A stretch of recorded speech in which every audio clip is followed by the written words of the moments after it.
चलिए, so we will begin finally after a delay of around 1 hour.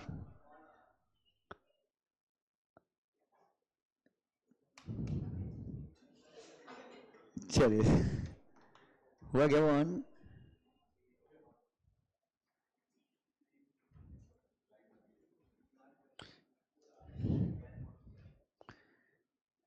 मेरे देख यार। सो बच्चों, लास्ट लेक्चर अगर आप सबको याद हो, सो लास्ट लेक्चर में मैं आपको पढ़ा रहा था ऑफर फॉर सेल, और अभिषेक को बहुत बहुत धन्यवाद जिनकी कृपा से हम लोग लेक्चर शुरू कर पाए हैं इनके वाईफाई के चलते। सो बच्चों ध्यान से देखिए, एक काम करना, राजू को बोल देना, पुष्पा राजू को बुलाना है। सो बच्चों ध्यान से देखिए, सो मैं कल आपको ऑफर फॉर सेल पढ़ा रहा था, if you remember exactly. So offer for cell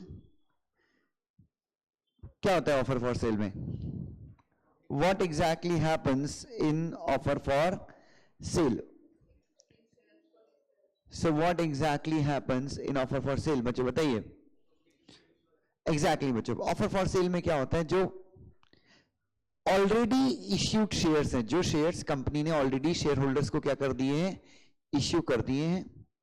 वो शेयर होल्डर कंपनी से क्या करते हैं? रिक्वेस्ट करते हैं कि प्लीज कंपनी हमारे शेयर्स को क्या कर दीजिए? हमारे शेयर्स को क्या कर दीजिए? सेल कर दीजिए। और किससे रिक्वेस्ट करते हैं? और रिक्वेस्ट किससे करते हैं? They make a request from the company. Company मतलब बोर्ड ऑफ डायरेक्टर्स। अच्छा, एक और चीज याद रखना, एक और चीज याद रखना कि ऐसा हो सकता है, ऐसा भी हो सकता है, ऐसा भी हो सकता है कि बोर्ड ऑफ डायरेक्टर्स LIC की बात को ना माने। ऐसा भी हो सकता है कि बोर्ड ऑफ डायरेक्टर किसकी बात ना माने? LIC। मैं कल के एग्जाम्पल की अगर बात करूं तो ऐसा भी हो सकता है कि बोर्ड ऑफ डायरेक्टर LIC से मना कर दे, नहीं हमको आपके शेयर्स को बिकवाना नहीं है। तो it depends upon whose discretion, किसकी इच्छा शक्ति पे डिपेंड करता है?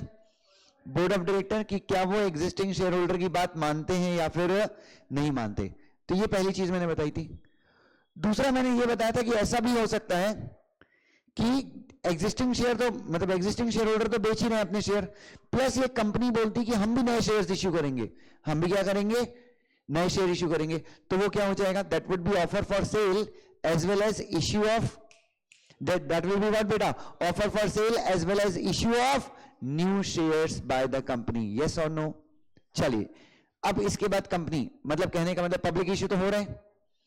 पब्लिक इश्यू कैसे हो सकता है? पब्लिक इश्यू ऐसा हो सकता है, या तो public issue offer for cell के थ्रू हो सकता है, या फिर पब्लिक इश्यू किसके थ्रू हो सकता है? न्यू शेयर्स के थ्रू। Very nice. अब आपकी कंपनी स्टॉक एक्सचेंज में क्या हो गई? लिस्टेड हो गई। आपकी कंपनी क्या हो गई? स्टॉक एक्सचेंज में लिस्ट हो गई। Very nice. और इत्तेफाक देखिए कि कल हम लोग डिस्कस कर रहे थे IRCTC के बारे में। अब IRCTC तो 2019 में स्टॉक एक्सचेंज में क्या हो गई थी? लिस्ट हो गई थी। IRCTC was listed in the stock exchange in the year 2019. Yes or no? LIC ने अपना शेयर बेचा था मेरे ख्याल से 5 या 6 दिन पहले। LIC का IRCTC का ऑफर फॉर सेल फिर से आया था। सेंट्रल गवर्नमेंट जो IRCTC के एग्जिस्टिंग शेयर होल्डर है, उसने अभी 4-5 दिन पहले फिर से अपने कल ही अपने शेयर ऑफर फॉर सेल के थ्रू बेचे हैं। कहने का मतलब है ऑफर फॉर सेल लिस्ट होने के पहले भी आ सकता है। अभी तो IRCTC लिस्टेड कंपनी थी, तो भी क्या होता है? अब लिस्टेड कंपनी है तो लिस्टेड कंपनी के एग्जिस्टिंग शेयर होल्डर है। एग्जिस्टिंग मतलब जो लोग ऑलरेडी शेयर होल्डर है। तो मैंने कल बताया ना, सेंट्रल गवर्नमेंट के पास 50 करोड़ शेयर है। तो सेंट्रल गवर्नमेंट ने क्या किया? 2 दिन पहले फिर से ऑफर फॉर सेल लेके आई। अब मुझे आइडिया नहीं है नहीं कितने का भी price, I am not concern with that, but what I am concern with is आपको कंसेप्ट समझा या नहीं समझा। सो जब एक कंपनी स्टॉक एक्सचेंज में क्या हो जाती है? When a company gets listed in the stock exchange, जब एक कंपनी स्टॉक एक्सचेंज में क्या होती है? लिस्ट होती है। तो भी क्या होता है? Then also what happens is, तो भी क्या होता है कि जो कंपनी के क्या होते हैं? एग्जिस्टिंग शेयर होल्डर्स हैं, वो बोर्ड ऑफ डायरेक्टर से क्या करते हैं? रिक्वेस्ट करते हैं। अब एक मिनट अब बच्चों एक चीज समझना जब आपकी कंपनी ऑलरेडी स्टॉक एक्सचेंज में लिस्टेड है, कहां पे लिस्टेड है? जब आपकी कंपनी ऑलरेडी स्टॉक एक्सचेंज में लिस्टेड है, तो जो एग्जिस्टिंग शेयर होल्डर हैं वो तो उनके पास एक मौका है ना कि वो डायरेक्टली अपने शेयर स्टॉक एक्सचेंज में बेच सकते हैं, हाँ या ना? समझना मेरी बात। एग्जिस्टिंग शेयर होल्डर को अलग से ऑफर फॉर सेल लेके क्यों आना? वो तो डायरेक्टली अपने शेयर किसके थ्रू बेच सकते हैं? वो तो डायरेक्टली अपने शेयर स्टॉक एक्सचेंज के थ्रू बेच सकते हैं, हाँ या ना? हाँ, लेकिन आप समझिए, एग्जिस्टिंग शेयर होल्डर के पास इतने सारे शेयर्स हैं, इतने सारे शेयर हैं कि वो डायरेक्टली एक दिन में स्टॉक एक्सचेंज में सेल नहीं कर सकते। और इसलिए क्या करते हैं वो? इसलिए वो बोर्ड ऑफ डायरेक्टर्स रिक्वेस्ट करते हैं कि सर हमको क्या लाने दीजिए, हमको ऑफर फॉर सेल लाने दीजिए। और बोर्ड ऑफ डायरेक्टर अगर उनकी बात मान लेते हैं तो क्या आता है? Offer for cell. लेकिन ऑफर फॉर सेल में प्रोस्पेक्टस की जरूरत है या नहीं है? अरे ऑफर फॉर सेल में प्रोस्पेक्टस की जरूरत है या नहीं है? चाहे लिस्टेड कंपनी लेके आए, अनलिस्टेड कंपनी लेके आए, क्योंकि ऑफर फॉर सेल में शेयर्स किसको इश्यू होते हैं? ऑफर फॉर सेल में शेयर किसको इश्यू होते हैं? ऑफर फॉर सेल में शेयर जो इश्यू होते हैं बच्चों, वो किसको इश्यू होते हैं? पब्लिक को इश्यू होते हैं। और जब शेयर पब्लिक को इश्यू होते हैं तो कंपलसरी क्या है? सेक्शन 23 में लिखा है कि whenever shares are issued to public, whenever shares are issued to public, what you have to do? You have to issue a prospectus. लेकिन प्रोस्पेक्टस में आपको ये लिखना होता है ना, प्रोस्पेक्टस में आपको क्या लिखना होता है कि पब्लिक इश्यू से जो पैसा आएगा, पब्लिक इश्यू से जो क्या आएगा, पब्लिक इश्यू से जो पैसा आएगा आप उसको कहां पे खर्च करोगे, ये लिखना पड़ता है। पब्लिक इश्यू से जो पैसा आएगा उस पैसे को कंपनी कहां पर खर्च करने वाली है, where we have to mention this, we have to mention this in prospectus, yes और नो? बट जब आपकी कंपनी ऑफर फॉर सेल लेके आ रही है, जब आपकी कंपनी क्या लेके आ रही है? ऑफर फॉर सेल लेके आ रही है, तो क्या आपको प्रोस्पेक्टस में लिखना होता है कि कंपनी पैसे को यूज कहां पे करेगी? कॉमन सेंस लगाओ। ऑफर फॉर सेल जब कंपनी लेके आती है तो क्या कंपनी को प्रोस्पेक्टस में लिखना पड़ेगा कि कंपनी को जो पैसे आएंगे ऑफर फॉर सेल के अंदर, जो शेयर्स बिकेंगे और बिकने के बाद जो पैसे आएंगे, उन पैसों को कहां पे कंपनी खर्च करेगी, क्या वो लिखने की जरूरत है? जी हाँ, यहां पे हो कि नहीं हो? ऋषभ मेरे भाई, लिखने की जरूरत है या नहीं है? इधर आजा, तेरी शक्ल नहीं दिख रही है। हाँ, क्या जरूरत है या नहीं है? भाई यहां ध्यान दे, क्या किस चीज, एक मिनट, किस चीज में? हाँ, क्या करने की जरूरत है, क्या लिखने की जरूरत है? तो ऑफर फॉर सेल में लिखेंगे? नहीं लिखेंगे। क्यों नहीं लिखेंगे? क्योंकि वो पैसा कंपनी को मिलने वाला नहीं है। That money is going to whom, किसको जाने वाली वो पैसा? एग्जिस्टिंग शेयर होल्डर को जाने वाली, उसको जो करना है वो करेगा। Are you getting my point? Minimum subscription, एक कंपनी जब अपने शेयर इश्यू करती है तो उसको मिनिमम सब्सक्रिप्शन चाहिए होता है, ये सुनो। ऑफर फॉर सेल में मिनिमम सब्सक्रिप्शन की भी जरूरत नहीं है। क्यों? Again the money is not gonna come to company को। तीसरा, आपको पता है जब कोई भी बंदा शेयर्स के लिए अप्लाई करता है, कोई बंदा जब शेयर्स के लिए क्या करे, अप्लाई करे, तो उसे जो शेयर एप्लीकेशन फॉर्म है 10,000 से 15,000 की रेंज में करना चाहिए। मतलब आपको कम से कम कितने रुपए के शेयर खरीदने चाहिए? 10,000 से 15,000 की रेंज में शेयर खरीदना चाहिए। जब ऑफर फॉर सेल आता है, ऑफर फॉर सेल आता है, तो आपको ये 10,000 से 15,000 की रेंज की जरूरत नहीं है, आप 1,000 रुपए के भी शेयर खरीद सकते हो। कब बच्चों? जब आप किस में अप्लाई करो? जब आप ऑफर फॉर सेल में अप्लाई करो।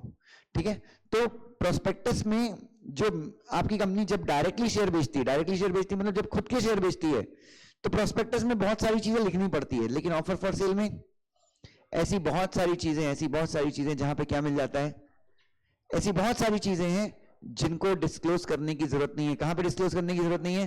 प्रोस्पेक्टस में डिस्क्लोज करने की जरूरत नहीं। कब डिस्क्लोज करने की जरूरत नहीं है? जब कंपनी क्या लेके आए? ऑफर फॉर सेल लेकर आए। Is that clear to every one of you? Sure? अच्छा, इसको थोड़ा सा और कॉम्प्लिकेट कर देता हूं। अगर कंपनी ऑफर फॉर सेल और पब्लिक इश्यू मतलब कंपनी अपने ऑफर फॉर सेल में भी शेयर बेच रही है और कंपनी डायरेक्टली भी शेयर बेच रही है, तो डायरेक्टली जो शेयर बेच रही है उसके लिए क्या नाइस है, सब कुछ एप्लीकेबल होगा। Very nice, is that clear? चलिए, हाँ बेटा प्लीज बोलिए, प्लीज बोलिए।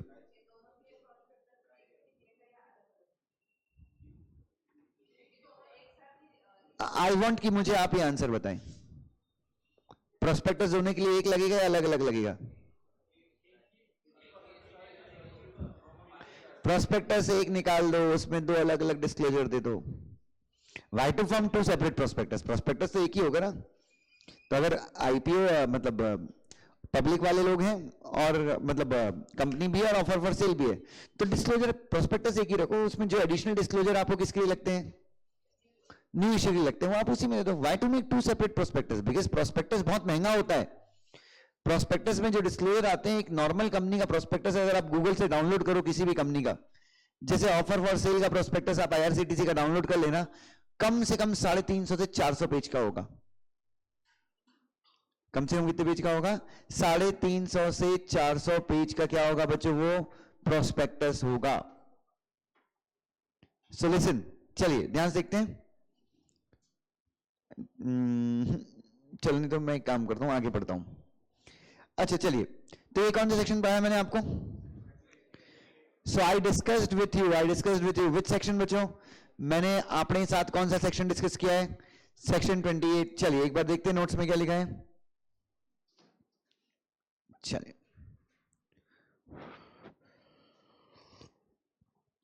Now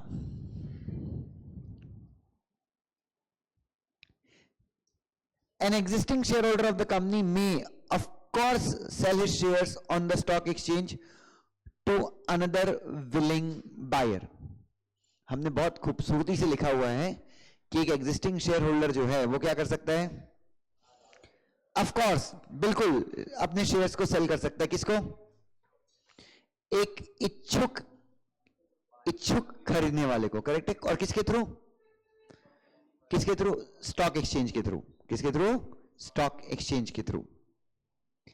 However, sometimes the large shareholders of the company may make a request to the company to sell their shares through what बेटा? Public offer. कई बार ऐसा. अच्छा, large share holder का मतलब क्या है? Large share holders, the share holders who have shares in large quantity. It might happen that company may be listed for the first time by offer for sale and a fresh offer of share. कोई मुझे इसका मतलब बता सकता है? It might happen के बाद से इसका मतलब क्या है? और ऐसा भी हो सकता है. ये तो मैंने ऊपर एक चीज और बताई, ये दूसरी चीज बता रहा हूं. ऐसा भी हो सकता है कंपनी अपने जीवन में पहली बार लिस्ट हो सकती है. कैसे लिस्ट हो सकती है? Offer for sale and fresh sale of share. दोनों चीजें हो सकती है. अभी आप मुझे बताइए, अभी हैप्पी माइंड्स का आईपीओ आया था, किसी को पता है? हैप्पी माइंड्स आईटी पार्क का आईपीओ आया था. हैप्पी माइंड्स आईटी पार्क के आईपीओ में भी सेम चीज थी. क्या था? ऑफर फॉर सेल भी था और पब्लिक इश्यू भी था. Is that clear? एंड बच्चों, believe me, you all are so fortunate कि आपको ये सब चीजें अभी पता है. When I used to be a student, offer for sale क्या होता था? हम लोग तो मॉड्यूल से पढ़ते थे और हमारे टीचर्स कभी ऐसे बताते ही थे कि ऐसा ऐसा ऐसा. उस समय it was a teachers market. उस समय यूट्यूब नहीं था. सो जो टीचर बताएगा आपको वही समझेगा. सो आपको ये समझ में आ रहा है ऑफर फॉर सेल क्या है? हमको पता ही नहीं होता था when we were student. The members of the company in consultation with home बच्चों? The member of the company in consultation with board of director. अब यहां पे ये कंसल्टेशन शब्द का मतलब बहुत भारी है बच्चों, और इसका मतलब क्या है मैंने क्लियरली बताया, और ये किसी को पता नहीं होगा. The members of the company किसके साथ कंसल्ट करके? बोर्ड ऑफ डायरेक्टर्स के साथ कंसल्ट करके may offer their shares to be offered to public in a manner given in the. तो मेंबर ऑफ कंपनी किससे कंसल्ट करेंगे? बोर्ड ऑफ डायरेक्टर से कंसल्ट करेंगे, और बोर्ड ऑफ डायरेक्टर से कंसल्ट करके वो अपने शेयर्स किसको ऑफर कर सकते हैं? पब्लिक को ऑफर कर सकते हैं. किस प्रकार से?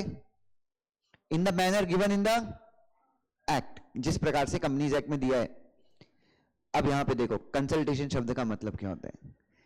The word consultation basically means that decision of board of director is more important than the shareholder. This no one knows. क्योंकि कंसल्टेशन मतलब तुमको लगेगा कि नहीं, शेयर होल्डर आएगा, डायरेक्टर से कंसल्ट करेगा, डायरेक्टर हाँ बोले ना बोले. कंसल्ट करना मतलब राय लेना ना? नहीं, यहां पे कंसल्टेशन का मतलब क्या होता है?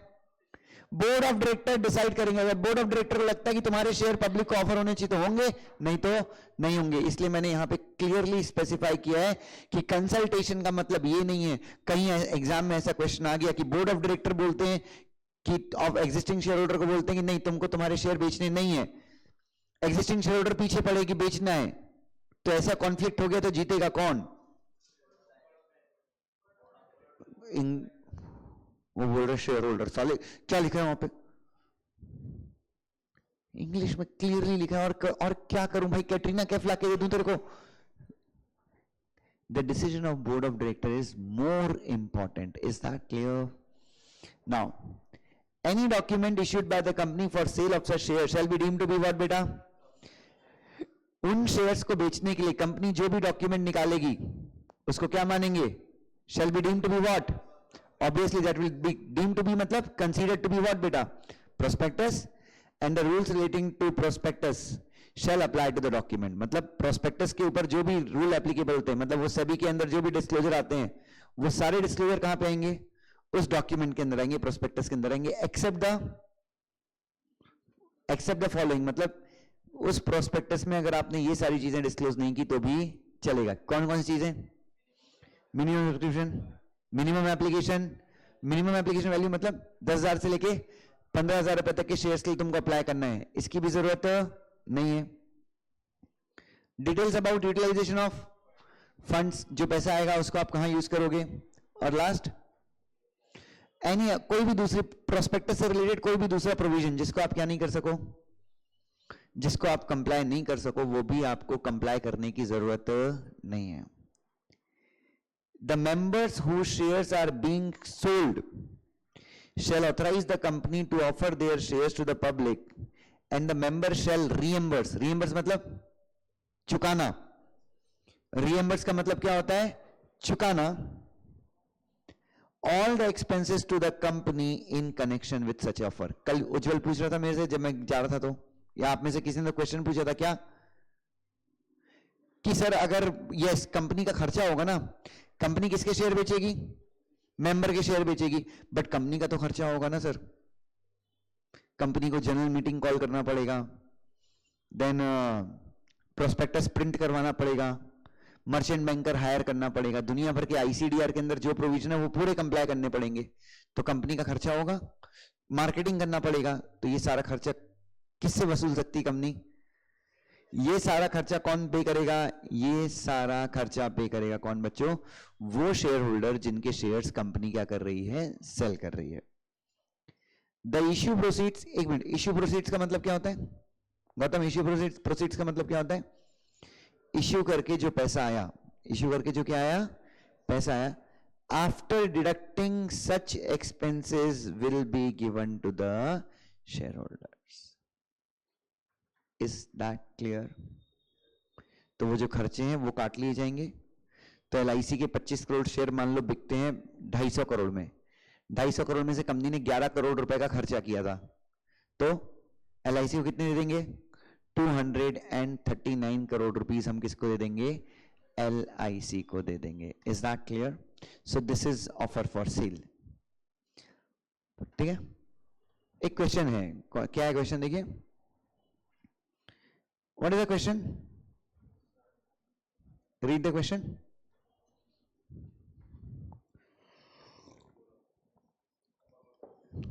Certain members of the company are allowed to offer for sale their shareholding in the company to the public. Such offer document is deemed to be a prospectus issued by the company.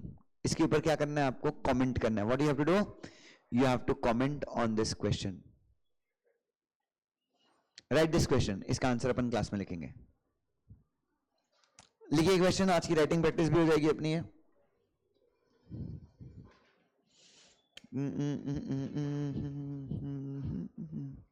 आज Friday है, जो मैंने question दिए थे लिख के लाया क्या? Today happens to be Friday.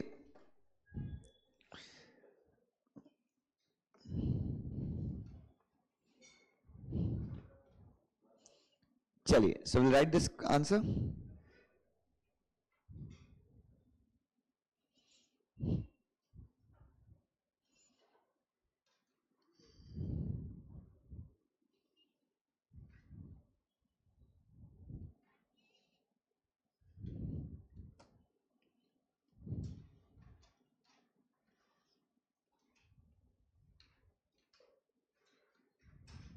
Answer लिखिएगा। क्वेश्चन लिखा सबने? Please write the question first. Certain members of the company are allowed to offer for sale their shareholding in the company to the public. Such offer document is deemed to be a prospectus issued by the company. इसके ऊपर आपको क्या करना है? On this you have to make a comment.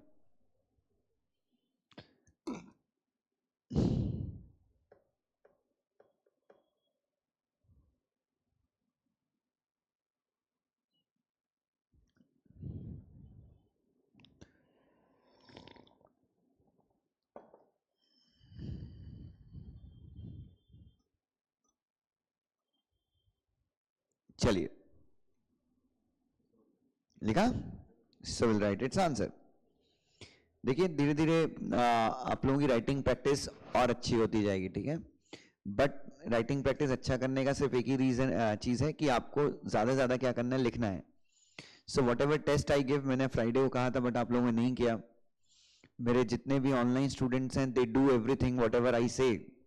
चर्बी तुम लोगों में आती है, ठीक है? तो please give your all the answers tomorrow, और मुझे देना के बदले प्लीज व्हाट्सएप कीजिएगा तो ज्यादा अच्छा रहेगा, बिकॉज मैं उसमें ज्यादा अच्छे से चेक कर पाता हूं.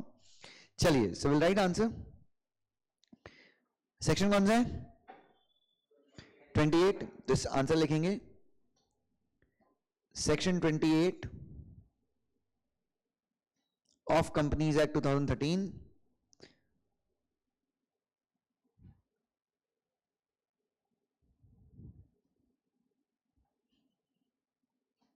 allows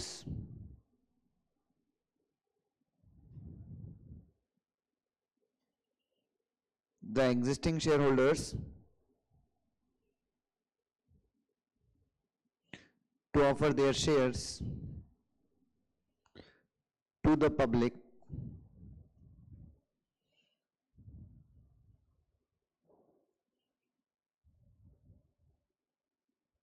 कैसे?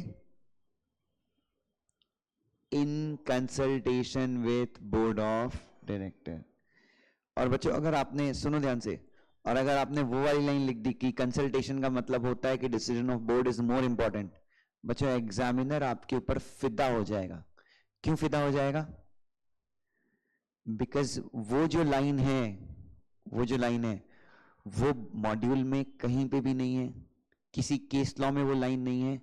That is an expression given by mister, मतलब वो जो बुक आती है, रेफरेंस बुक आती है कंपनी लॉ की, इतनी मोटी, कुछ 15-20 हजार पेजेस की पूरी सीरीज आती है रमैया की, आप कभी देखेंगे तो वहां पे वो सेक्शन में छोटा सा लिखा है कि कंसल्टेशन शब्द का मतलब, जो ऑथर है उस बुक के, उन्होंने बताया कि भाई सुप्रीम कोर्ट के वो मेरे ख्याल से सुप्रीम कोर्ट के वकील जज थे, तो वो जो ऑथर है उन्होंने बताया कंसल्टेशन का मतलब क्या होगा, बोर्ड का decision would be more important. तो अगर वो तुमने लिख दिया और एग्जामिनर भी तुम्हारा उसी लेवल का है, तो बच्चों वो तुमको बिना देखे उसी एक लाइन के लिए पूरे 5 मार्क देगा. ठीक है? तो ऐसी कुछ पंच लाइंस होती हैं जो आपको बिल्कुल पकड़ के ठोक देने का है बच्चों. और मैंने अपने नोट्स में ऐसी बहुत सारी चीजें डाली हैं that I will show you. Anyway, to the public in consultation with board of director. ठीक है? The word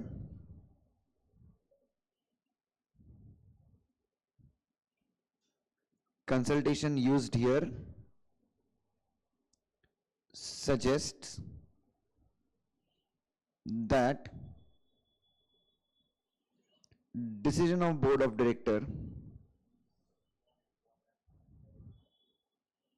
is more important than the decision of the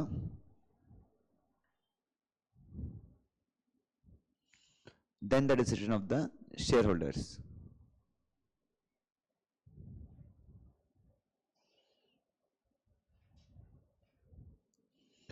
ठीक है ना? अब यहां पे सेक्शन 23 को घुसेड़ सकते हैं क्या? कि सेक्शन 23 बोलता है कि whenever the shares are issued to public, prospectus has to be issued. Section 23 की वर्डिंग थी ना कि public offer by issue of prospectus. हाँ बेटा,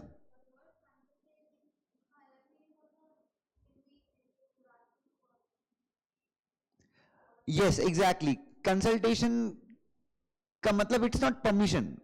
consultation in general parlance means what? You are just asking but you will do whatever you wish to do. समझना, मैंने consultation शब्द को इसलिए इंटरप्रेट करके बताया है क्योंकि जब मैं कंसल्टेशन एक नॉर्मल सिचुएशन में यूज करता हूं, ओके आप डॉक्टर के पास कंसल्टेशन के जाते हैं राइट. इसका मतलब ये है कि डॉक्टर जो बोला आपको अच्छा लगेगा, and if you don't like suggestion of that doctor you will approach to the another doctor. तो यहां पे कंसल्टेशन का मतलब क्या है? The shareholders will consult with the board of director. इसका मतलब यह है कि अगर लेकिन बोर्ड ऑफ डायरेक्टर ने अगर मना कर दिया तो shareholder can not on their own offer their shares to the public. So मैं सुपीरियरिटी किसको देना चाहता हूं? I want to give superiority to board of director. Is that clear? चलिए, सो बच्चों ये चीज ध्यान में रखेंगे. नाउ हाँ, now section 23 states that when the shares are offered to public,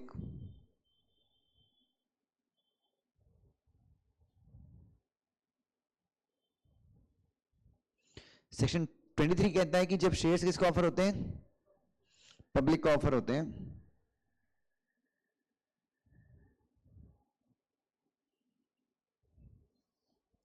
Issued. So when the company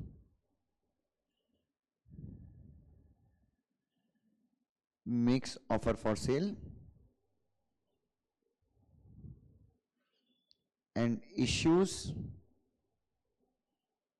any document for such offer for sale, the document issued will be deemed to be what beta? Will be deemed to be or considered as prospectus, and all the provisions that apply to prospectus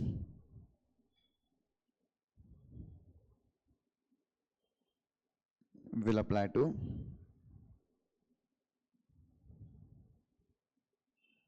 such document. That's it.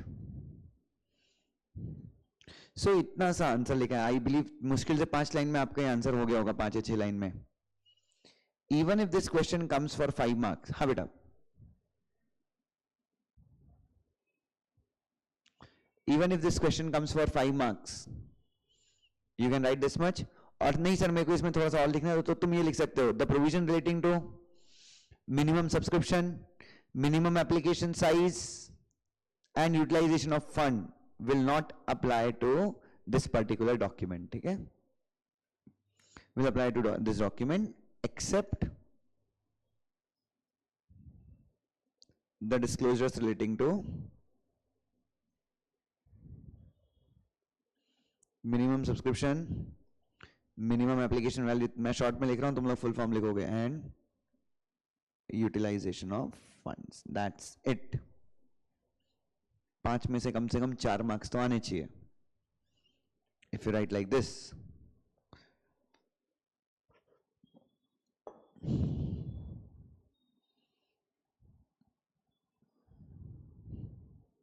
Done everyone?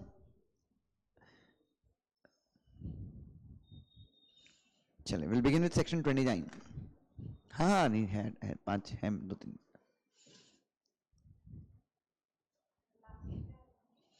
minimum subscription, minimum application value and utilization of funds.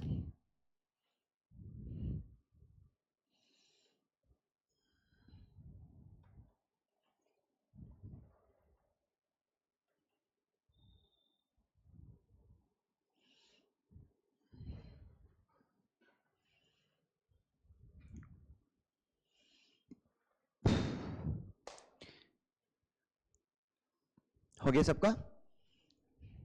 चलिए,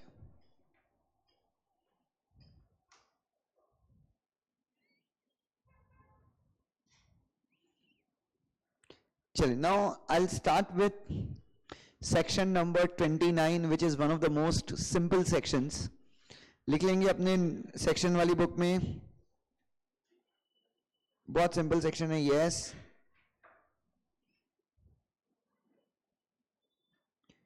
public issue only in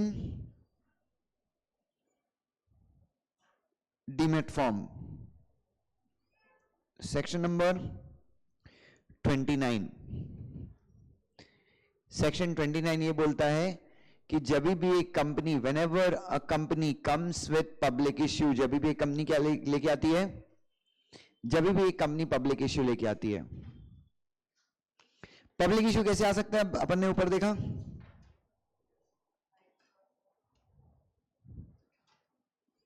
number 1,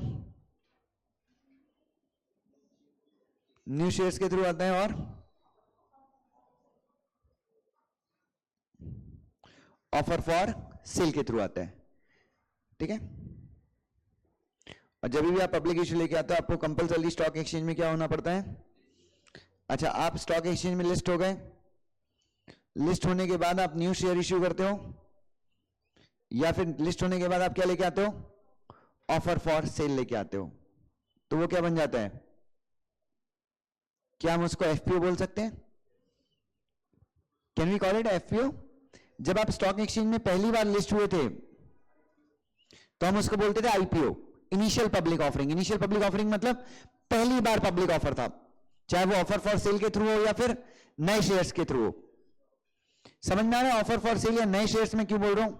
offer for sale में आप existing share holder के share बेचते हो. नए share में company नए share issue करती है डायरेक्टली, हाँ या ना.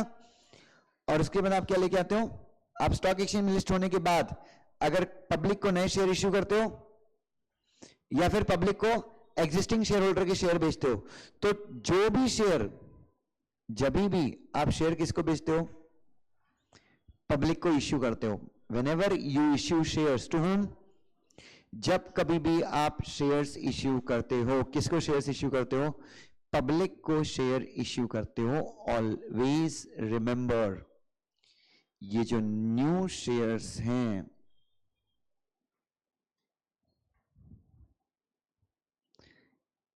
ये कैश में इश्यू होंगे या गूगल पे, पेटीएम, फोन पे, इस पे इश्यू होंगे. से क्या बोल रहे हो? कहने का मतलब है बच्चों, आप समझिए, मैं बात कर रहा हूं डीमटेरियलाइजेशन की. Do you know what is dematerialisation? Dematerialisation का मतलब होता है बच्चों, पहले अगर मान लो मैं आपको आज से 10-15 साल पहले पढ़ा रहा होता कंपनी लॉ, तो मैं आपको यही बोलता कि आप जब भी शेयर खरीदें तो आपके पास शेयर सर्टिफिकेट आता है. क्या आता है? तो इधर आ जाना, ठंड लग रही है? अबे मेरा दिल रखने के लिए मत बोल. हाँ चलेगा, सर्दी तेरे को होगी, कोरोना तेरे को होगा, और एक को हुआ मतलब बधाई हो. कल से क्लास बंद हो जाएगा. तो जिस दिन तुम लोग को 15-20 दिन का छुट्टी चाहिए तो डायरेक्टली क्या करने का, एक कोरोना लगा के आ जाना. सो अगले टाइम से कल से क्लास बंद हो जाएगा बच्चों. ठीक है, मैं कुछ नहीं, मैं तो क्वारंटीन रह के घर से अकेले लेक्चर लूंगा, मैं तो पढ़ाऊंगा ही. ठीक है, सो प्लीज आप सबकी जिम्मेदारी, प्लीज अपना ख्याल रखिए, क्योंकि हम लोग मेरे ख्याल से पुणे की फर्स्ट क्लास है जिसने फेस टू फेस क्लास शुरू किया है. We are the first class in Pune. And मेरे हिसाब से आपको जिन लोगों ने पहले कभी ऑनलाइन पढ़ा है, जैसे तृप्ति मैम ने पढ़ा है ऑनलाइन, हम लोगों से आपने भी पढ़ा ना 2-3 महीने, सो डिफरेंस समझ में आता है कि ऑनलाइन और फेस टू फेस. अपने गौतम ने भी पढ़ा है, गौतम ने. और ऑनलाइन में क्या होता है, व्हेन आई रिकॉर्ड अलोन, आप मेरे लेक्चर, मतलब वो भी अच्छे लेक्चर होते हैं, बट जो जोश होता है ना वो अभी आता है ना, मतलब अभी लगता है ना कि अंदर से आके कुछ देना है बच्चों को. मतलब I get up in the morning 5 बजे से, मैं पूरा उठा के मैं पूरे एग्जाम्पल निकालता हूँ, क्या पढ़ाना है क्या नहीं पढ़ाना है, इस कंसेप्ट को और अच्छे से कैसे. लेकिन जब लाइव होता है, ऑनलाइन में जाओ तो उतना प्रेशर नहीं आता. मतलब ठीक है यार, यहाँ पे कुछ हुआ पॉज करके वापस से पढ़ लेंगे एंड देन विल गो, ठीक है। So anyway, I am coming back to the topic. तो बच्चों मैं ये कह रहा था कि 10 साल 15 साल पहले अगर आप लोग पढ़ रहे होते मेरे से, तो मैं आपको ये बोलता कि जब एक नई कंपनी, जब एक कंपनी क्या करती है, जब एक कंपनी क्या करती है, जब एक कंपनी शेयर इश्यू करती है, जब एक कंपनी क्या इश्यू करती है, तो शेयर सर्टिफिकेट देती है, राइट। कहने का मतलब है तुम लोग जब पहले क्लास में एडमिशन लेते थे, आप लोग फीस देते थे कैश में।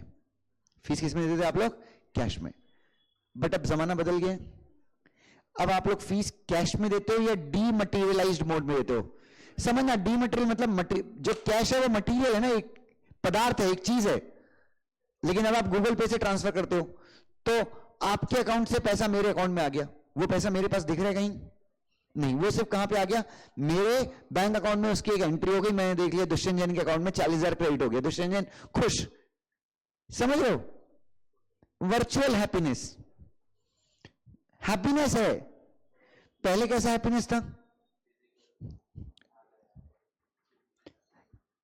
क्लास बंद होती थी, उसके बाद हम 1-1, 2-2 लाख रुपए की बंडल लेके जाते थे घर। 2014, 15, 16, 17 में, नोटबंदी के बाद से मोदी जी ने जब दिमाग लगा दिया बच्चे, उसके बाद से कुछ नहीं है बच्चे।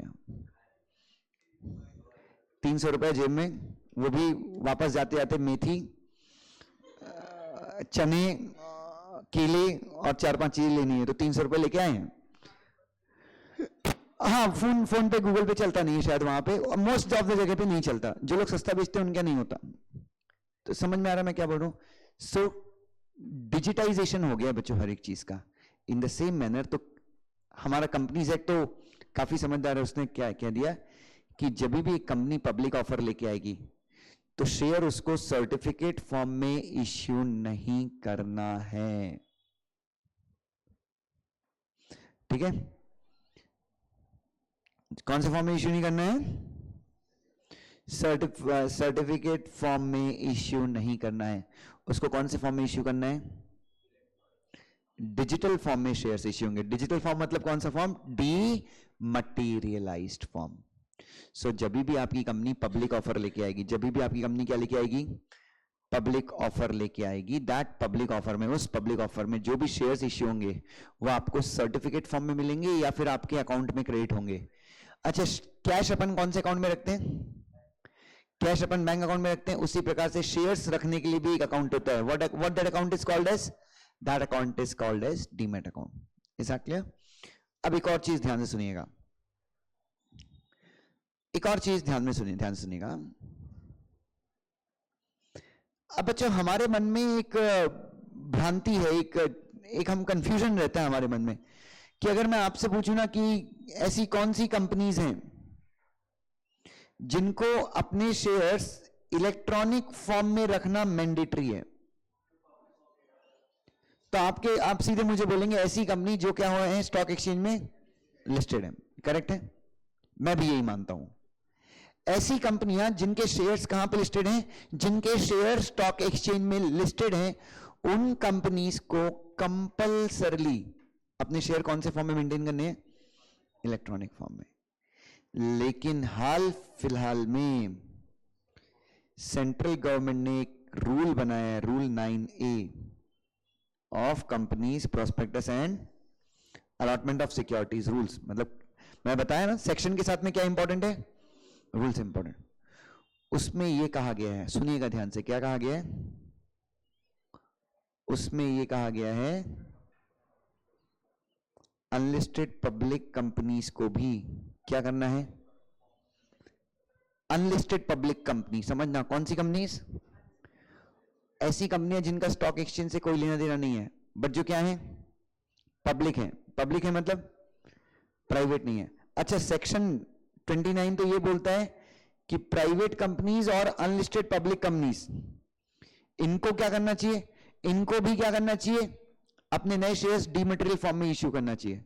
लेकिन लेकिन लेकिन लेकिन रूल्स अभी तक सिर्फ किसके आए हैं? अनलिस्टेड पब्लिक के रूल्स आ चुके हैं, प्राइवेट के रूल्स नहीं आए। प्राइवेट के अभी भी लिखा है कि private company shall also provide for dematerialisation in the manner prescribed. In the manner prescribed मतलब जैसा बताया जाएगा, बट अभी तक कुछ बताया नहीं है, लेकिन किसके लिए बता दिया गया? पब्लिक नहीं, लिस्टेड तो mandatory, that goes without saying, that goes. Listed company को शेयर इलेक्ट्रॉनिक फॉर्म में मेंटेन करने हैं, वो तो आप मान लीजिए बिना बोले। लेकिन अब अनलिस्टेड पब्लिक कंपनीज को भी, कौन सी कंपनीज को? अनलिस्टेड पब्लिक कंपनीज को भी क्या करना है? जो भी नए शेयर्स इश्यू होते हैं उनको कौन से फॉर्म में इश्यू करना है? डीमेट फॉर्म में इश्यू करना है। सुनो ध्यान से, एक मिनट। तो अनलिस्टेड पब्लिक कंपनी, तो फॉर एग्जांपल मेरी आज अनलिस्टेड पब्लिक कंपनी है जिसके शेयर स्टॉक एक्सचेंज में लिस्टेड नहीं है, जिसने पब्लिक को शेयर अभी तक इश्यू नहीं किए, क्योंकि पब्लिक को शेयर इश्यू करते तो कंपलसरी हम क्या हो जाते हैं? पब्लिक को शेयर किया, इश्यू किया तो लिस्ट होना कंपलसरी है ना। तो हमने आज तक पब्लिक को शेयर इश्यू नहीं किया, but we are a public company. हम चाहें तो कर सकते हैं, प्राइवेट तो चाह के भी नहीं कर सकती, प्राइवेट तो चाह के भी पब्लिक को शेयर इश्यू नहीं कर सकती। तो सुनो ध्यान से, हमारी कंपनी अगर कोई भी नया इश्यू लेके आती है, क्या लेके आती है? बोनस इश्यू लेके आती है, राइट्स इश्यू लेके आती है, एम्प्लॉय स्टॉक ऑप्शन स्कीम के अंदर शेयर देती, कुछ भी ऐसा करती है मेरी कंपनी, कोई भी नया इश्यू लेके आए, रूल 9A आने के बाद मेरी अनलिस्टेड पब्लिक कंपनी कोई भी क्या करे, किसी भी तरीके से क्या करे, नए शेयर्स इश्यू करे, तो ये जो न्यू शेयर्स हैं ये कौन से फॉर्म में इश्यू होने चाहिए? कंपलसरी कौन से फॉर्म में इश्यू होने चाहिए? फिजिकल फॉर्म में, इलेक्ट्रॉनिक फॉर्म में? इलेक्ट्रॉनिक फॉर्म में। और एक और चीज याद रखना, जब भी आप ये न्यू शेयर्स इलेक्ट्रॉनिक फॉर्म में लेके आओ, मतलब जब भी अनलिस्टेड पब्लिक कंपनी क्या करे, इलेक्ट्रॉनिक फॉर्म में शेयर्स इश्यू करे, उसके पहले कंपनी के जो भी डायरेक्टर हैं, कंपनी के जो भी क्या हैं, की मैनेजरियल पर्सन है। की मैनेजरियल पर्सन मतलब कंपनी का कंपनी सेक्रेटरी, कंपनी का मैनेजिंग डायरेक्टर, कंपनी का सीईओ, कंपनी का सीएफओ, जितने भी लोग हैं इनको भी क्या करना है, अपने शेयर्स को कंपलसरी कौन से फॉर्म में कन्वर्ट कराना है? इलेक्ट्रॉनिक फॉर्म में कन्वर्ट कराना है। Listen to me. सो अगर मैं आज की तारीख में अनलिस्टेड पब्लिक कंपनी हूं, कौन सी कंपनी हूं, और अभी मेरे पास शेयर कौन से फॉर्म में है? फिजिकल फॉर्म में है। नेचुरली फिजिकल फॉर्म में ही होते हैं। तो मुझे क्या करना है? दो कंडीशन मेरी है। सबसे पहले मुझे क्या करना है, मेरे जो डायरेक्टर हैं, मेरे जो केएमपीस हैं, जो भी कंपनी के इंपॉर्टेंट लोग हैं, इन सब लोगों ने सबसे पहले क्या करना है, इन सब लोगों को जाके रिक्वेस्ट करनी है। किससे रिक्वेस्ट करनी है? कौन करता है इलेक्ट्रॉनिक फॉर्म का शेयर्स में कन्वर्ट करने का काम? डिपॉजिटरी। भारत में दो डिपॉजिटरीज हैं, एनएसडीएल और सीडीएसएल। तो मेरे डायरेक्टर को, मेरे कंपनी सेक्रेटरी को, मेरे केएमपी को किसके पास जाना पड़ेगा? एनएसडीएल या सीडीएसएल के पास जाना पड़ेगा और उनसे कहना पड़ेगा क्या, कि हमारे शेयर्स को किस में कन्वर्ट कर दो? इलेक्ट्रॉनिक फॉर्म में। Point number 1। उसके बाद तो कहना इसे, मेरी कंपनी के लगभग आधे शेयर्स तो इलेक्ट्रॉनिक फॉर्म में कन्वर्ट हो गए। उसके बाद मेरी कंपनी जो भी नए शेयर्स इश्यू करेगी, जो भी क्या इश्यू करेगी, चाहे वो बोनस शेयर्स हो सकता है, राइट शेयर्स हो सकता है प्राइवेट प्लेसमेंट के अंदर शेयर इश्यू करें, अगर हम पब्लिक इश्यू नहीं कर रहे हैं तो वो जो भी नए शेयर्स हैं वो भी कौन से फॉर्म में इश्यू होंगे? वो भी इलेक्ट्रॉनिक फॉर्म में इश्यू होंगे। तो आपको जानना यहां पे क्या जरूरी है, अगर मैं 2 लाइनों में ये डिस्कशन खत्म करूं तो मैं सिर्फ ये बोलना चाहूंगा कि पहले मतलब पब्लिक ऑफर जो भी आता है वो डिमैटेरियलाइज्ड फॉर्म में आता है, हम सबको पता है। लेकिन अभी अनलिस्टेड पब्लिक कंपनीज भी फर्दर शेयर्स, नए शेयर्स अगर इश्यू करती हैं, चाहे पब्लिक को इश्यू करें या किसी को भी इश्यू करें, वो भी कौन से फॉर्म में इश्यू करेंगी? इलेक्ट्रॉनिक फॉर्म में। Sir what about private companies? तो प्राइवेट कंपनीज को सेक्शन तो बोलता है करना चाहिए, लेकिन प्राइवेट कंपनीज अभी भी प्रिविलेज एंजॉय कर रही हैं। क्यों? क्योंकि उनके रूल्स अभी तक नहीं आए। सेक्शन में लिखा है कि प्राइवेट कंपनी भी डीमैटेरियलाइजेशन के प्रोवाइड कर सकती हैं in the manner prescribed, but जो मैनर है वो अभी तक बताया गया नहीं है। Is that clear? Sure? Doubt मैं 2 मिनट में एंटरटेन करूंगा, पहले अपन ये सेक्शन पढ़ लेते हैं। Will go through the section first, ध्यान से कीजिएगा। Now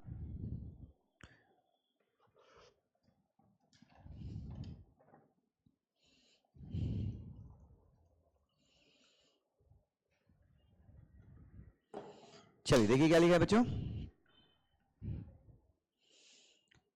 Every public offer of securities by the company shall be in which mode? Only as per what बेटा? अच्छा, ये एनएसडीएल और सीडीएसएल को रेगुलेट कौन करता है? एनएसडीएल और सीडीएसएल को कंट्रोल कौन करता है? डिपॉजिटरीज हैं। And as per the rules made there under, there under मतलब, और जो रूल्स बने किसके अंदर? डिपॉजिटरीज एक्ट के अंदर। देयर अंडर के ऊपर हल्का सा आप चाहें तो लिख सकते हैं depositories act. However, any company which is not issuing a public offer may issue its securities in physical or demat mode. तो एक मिनट, अभी तो कंप्लीट नहीं हुआ है. हाँ, जो कंपनी क्या नहीं कर रही है, जो कंपनी अपने शेयर्स को किसको ऑफर नहीं कर रही है, पब्लिक को ऑफर नहीं कर रही है, वो क्या कर सकती है, फिजिकल या फिर डीमेट, दोनों ही मोड में इश्यू कर सकती है. Okay. It saves the hassles, hassles मतलब परेशानी, of the investor regarding maintenance of share certificate and allow for easy transferability. मतलब अगर आप डीमेटेरियलाइज्ड मोड में गए तो फायदा क्या होता है, शेयर्स क्या होते हैं, शेयर्स इजीली ट्रांसफर हो जाते हैं और इन्वेस्टर को परेशानी भी नहीं होती कि क्योंकि शेयर सर्टिफिकेट होल्ड करना बहुत चैलेंजिंग है ना. तुम लोग क्लास की एक फीस की रिसीट संभाल के नहीं रख सकते. 10 में से 6 बच्चे यही बोलते हैं एडमिशन लेने के 10 दिन के बाद कि सर हमारी रिसीट घूम गई है. तो शेयर सर्टिफिकेट को लोगों को भी हो सकता है परेशानी हो मेंटेन करने में. ठीक है, तो ये एक प्रोविजन है. अब ध्यान से देखना, रूल 9A, कौन सा, किसका rule 9A, companies prospectus and allotment of securities rules का 9A. It makes it compulsory for certain classes of the company to issue securities in which form only, in dematerialized form only.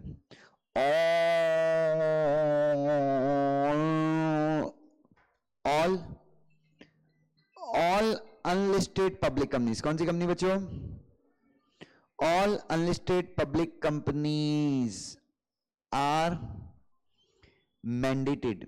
mandated मतलब उनको compulsory किया गया है, उनके ऊपर obligation डाला गया है. क्या, under that rule, that rule मतलब which rule, Rule 9A, to issue securities in which form, in dematerialized mode only. उसके बाद further the Companies Amendment Act 2019 seeks to mandate what बेटा, private companies to convert the shares to demat as well. Companies Amendment Act आया था 2019 में, वो ये बोलता है कि प्राइवेट कंपनीज को भी क्या करना चाहिए, डीमेट मोड में ही रखना चाहिए. लेकिन अच्छी बात ये है, however the rules regarding which के बदले आप लिख सकते हो such, the rules regarding such class of the companies are still awaited. तो प्राइवेट कंपनी के लिए सेक्शन में तो बोला है कि होना चाहिए, बट उसके लिए अभी तक क्या नहीं आया है. हाँ, लेकिन पब्लिक कंपनीज के लिए रूल्स आ चुके हैं. Yes. Now if any convertible instrument is held by the promoter, what is the meaning of this? अगर प्रमोटर के पास कन्वर्टेबल इंस्ट्रूमेंट है, what does that mean, Pragya? Exactly. तो कंपनी के प्रमोटर के पास अगर मान लीजिए कन्वर्टेबल डिबेंचर, जो आगे आगे किस में कन्वर्ट हो जाएगा, इक्विटी शेयर्स में कन्वर्ट हो जाएगा. Very nice. और ये कौन से फॉर्म में कन्वर्टेबल इंस्ट्रूमेंट, कन्वर्टेबल इंस्ट्रूमेंट मतलब कन्वर्टेबल डिबेंचर या कन्वर्टेबल प्रेफरेंस शेयर प्रमोटर के पास है, कौन से फॉर्म में है, फिजिकल फॉर्म में है. In this case such instrument must be converted, what बेटा, such instrument must be converted into dematerialized form before opening of the issue. Which issue, which issue, public issue. तो company public issue लेके आ रही है, और public issue लाने के time पे क्या है, प्रमोटर के पास कोई कन्वर्टेबल इंस्ट्रूमेंट है जो कौन से फॉर्म में है, तो उस कन्वर्टेबल इंस्ट्रूमेंट को, देखो शेयर जो आएंगे वो तो कंपल्सरी इलेक्ट्रॉनिक फॉर्म में आएंगे, लेकिन मैं क्या बोल रहा हूं, प्रमोटर के पास अगर कन्वर्टेबल इंस्ट्रूमेंट है, उस कन्वर्टेबल इंस्ट्रूमेंट को भी किसमें कन्वर्ट करना है, इलेक्ट्रॉनिक फॉर्म में कन्वर्ट करना है. कब, पब्लिक इश्यू के पहले. तो पब्लिक इश्यू के पहले प्रमोटर जो है उसके पास जो भी शेयर्स हैं प्लस जो भी कन्वर्टेबल इंस्ट्रूमेंट है वो सब कौन से फॉर्म में होना चाहिए, इलेक्ट्रॉनिक फॉर्म में. तो ये सेक्शन खत्म हो गया. अब मैं थोड़ा सा डिस्कस करना चाहूंगा किसके बारे में, रूल 9A, जो किसके ऊपर ऑब्लिगेशन डालता है, अनलिस्टेड पब्लिक कंपनीज के ऊपर. थोड़ा सा मैं उसके बारे में डिस्कस करता हूं कि उनको क्या करना है. As per rule 9A of companies prospectus and allotment of securities rules 2014, every unlisted public company shall issue the securities in dematerialized form only. Concept clear है? चाहे आप किसी भी तरीके से नए शेयर्स इश्यू करो, चाहे पब्लिक को इश्यू करो तो मैंडेटरी है, बट कैसे भी इश्यू करो, आपको जो नए शेयर्स इश्यू करने हैं वो सिर्फ और सिर्फ कौन से फॉर्म में इश्यू करने हैं, डीमटेरियलाइज्ड फॉर्म में. And shall also facilitate the dematerialisation of all it's existing securities. कहने का मतलब क्या है, नए शेयर्स तो आप कंपल्सरली किसमें इश्यू करोगे, और नए शेयर इश्यू करने के पहले जो आपके एग्जिस्टिंग शेयर्स हैं, एग्जिस्टिंग शेयर्स मतलब जो आपने शेयर ऑलरेडी इश्यू किए हैं, उनको भी फैसिलिटेट मतलब आपको सुविधा प्रोवाइड करनी चाहिए कि जो आपके एग्जिस्टिंग शेयर्स हैं वो भी किस में कन्वर्ट हो जाएं, इलेक्ट्रॉनिक मोड में. And before the offer of issue of securities और बोनस और राइट इश्यू, और क्या बोल रहे हैं बच्चों, कोई भी अनलिस्टेड पब्लिक कंपनी नए शेयर्स इश्यू करती, कैसे इश्यू करती है, offer of securities. Offer of issue of security मतलब कोई भी नए शेयर राइट इश्यू के थ्रू या फिर बोनस इश्यू के थ्रू अपनी अनलिस्टेड कंपनी क्या करती है, नए शेयर्स इश्यू करती है, प्राइवेट प्लेसमेंट के थ्रू नए शेयर इश्यू करती है. तो क्या बोल रहे हैं, the promoters KMP and directors shall convert all their holding in which form, dematerialised form before such issue और offer. However rule 9A does not apply to which company, Nidhi company, government company, या फिर ऐसी company जो किसी दूसरी company की क्या है, होली सब्सिडरी नहीं, कौन सी सब्सिडरी, होली ओन सब्सिडरी. तो ध्यान से देखना, एक मिनट. सेक्शन 29 क्या बोलता है, एक मिनट. पब्लिक इश्यू में शेयर कौन से फॉर्म में आएंगे, इलेक्ट्रॉनिक फॉर्म में. पब्लिक इश्यू के पहले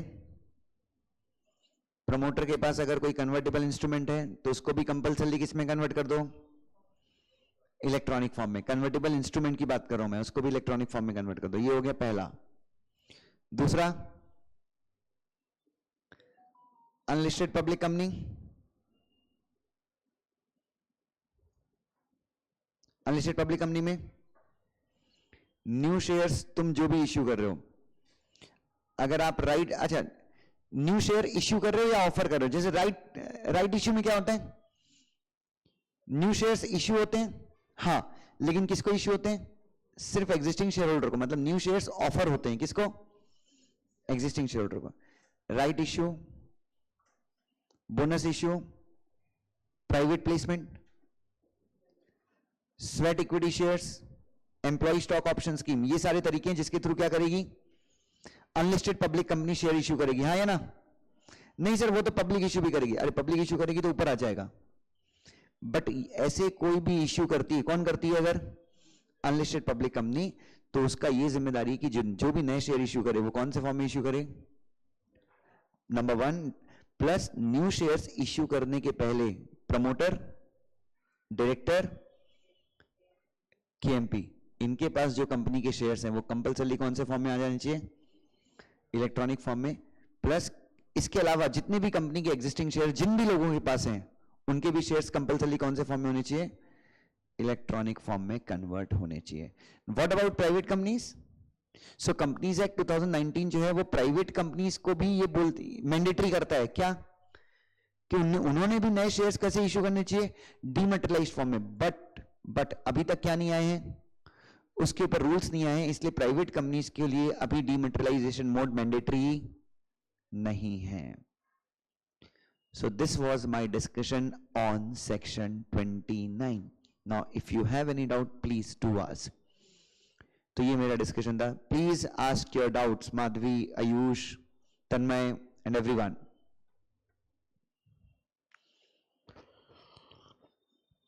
अरे पूछो रे बाबा, पक्का क्लियर है सेक्शन 29 सबको, एक बार फिर से देख लेना कहीं कोई डाउट है तो.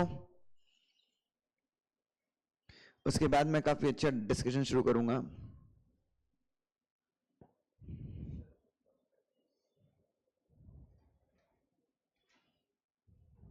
चलिए,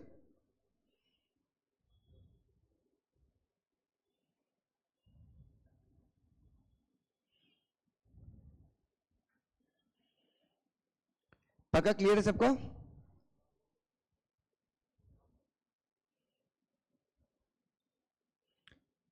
इज दैट क्लियर. चलिए, राइट इश्यू क्या है, शेयर्स डिस्काउंट पे इश्यू होंगे, किस प्राइस पे इश्यू होंगे, इसके बारे में विल डिस्कस फर्दर, आगे पढ़ेंगे हम.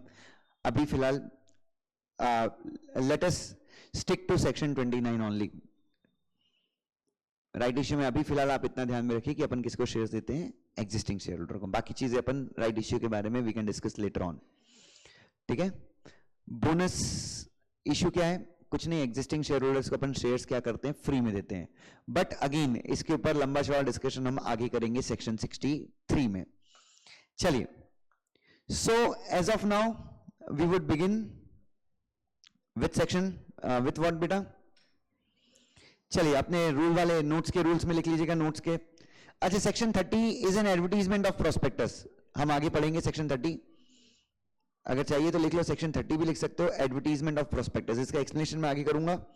अभी फिलहाल जो मेरा डिस्कशन स्टार्ट होगा that would be on section 31। 31 किससे डील करता है, सेक्शन 31 डील करता है सेल्फ प्रोस्पेक्टस से।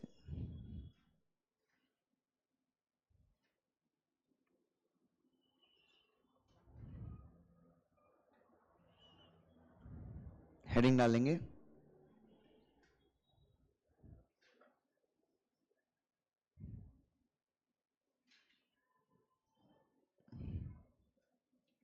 Section number 31।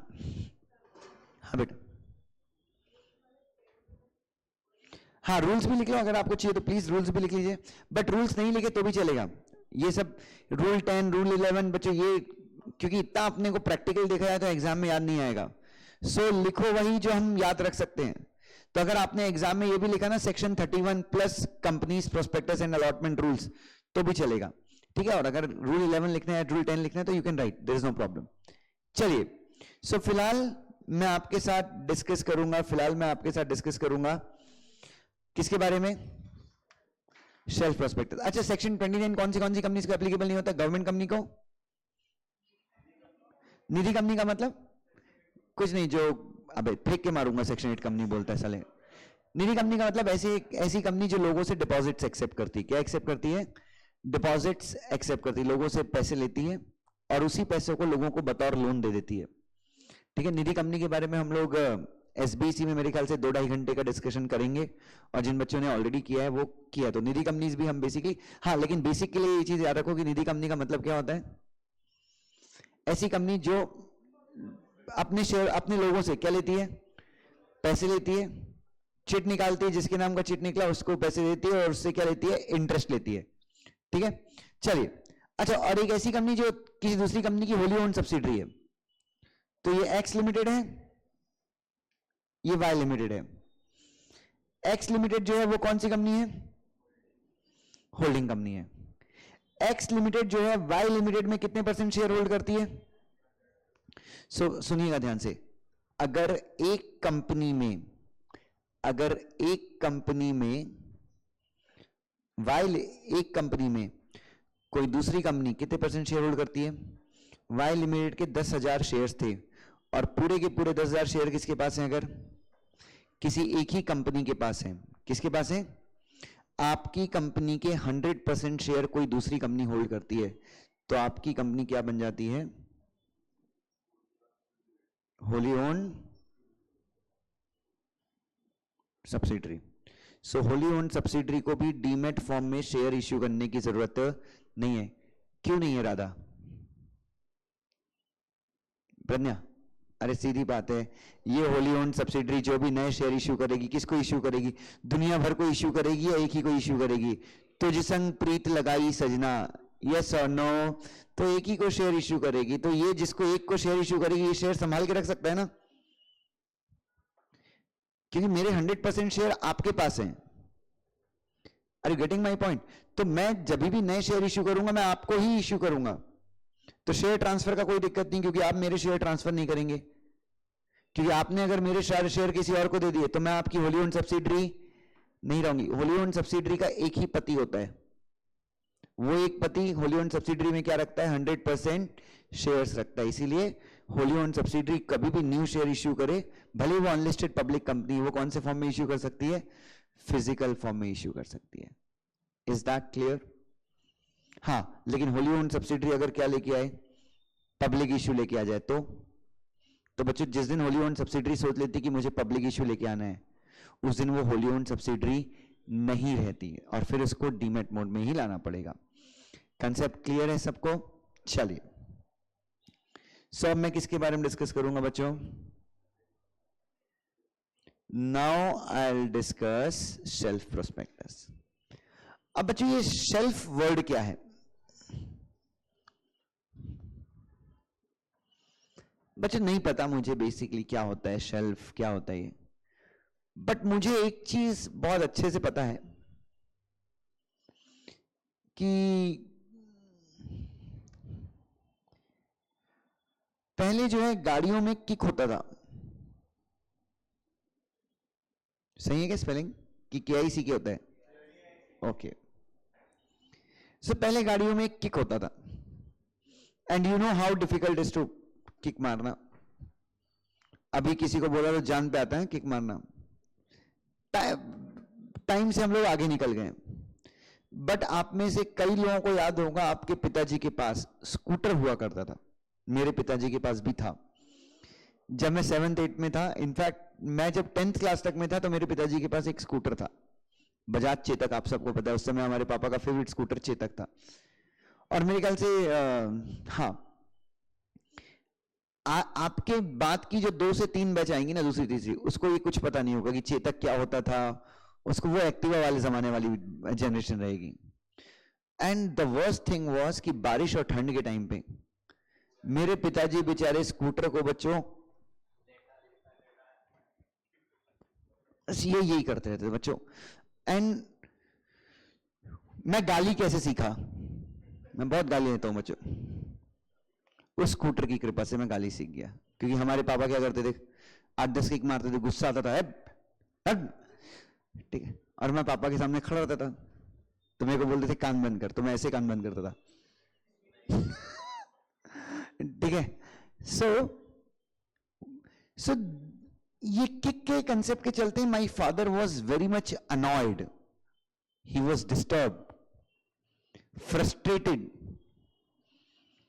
एंड देन 2010 में पापा के पास थोड़े बहुत पैसे वैसे आए,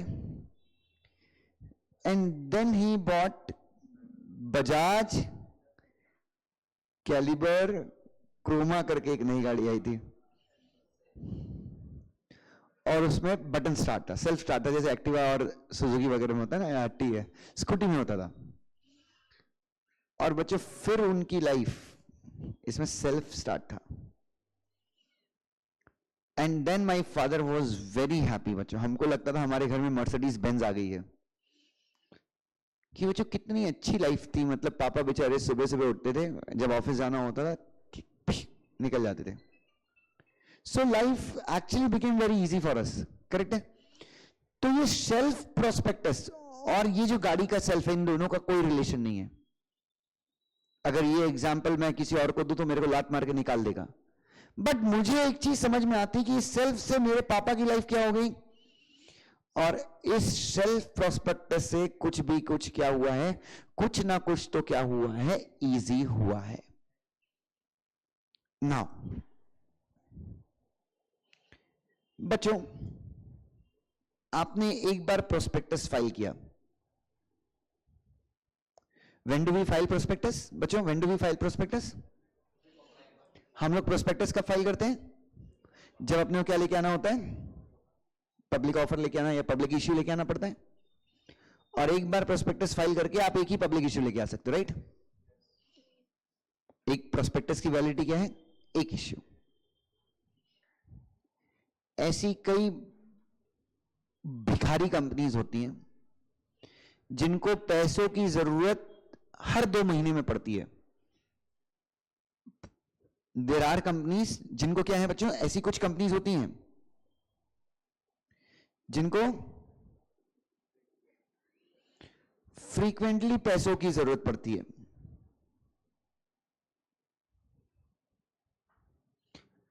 ऐसी कौन सी कंपनीज हैं, ऐसी कौन सी कंपनीज हैं जिनको फ्रीक्वेंटली पैसों की जरूरत पड़ती है? कोई मुझे बता सकता है?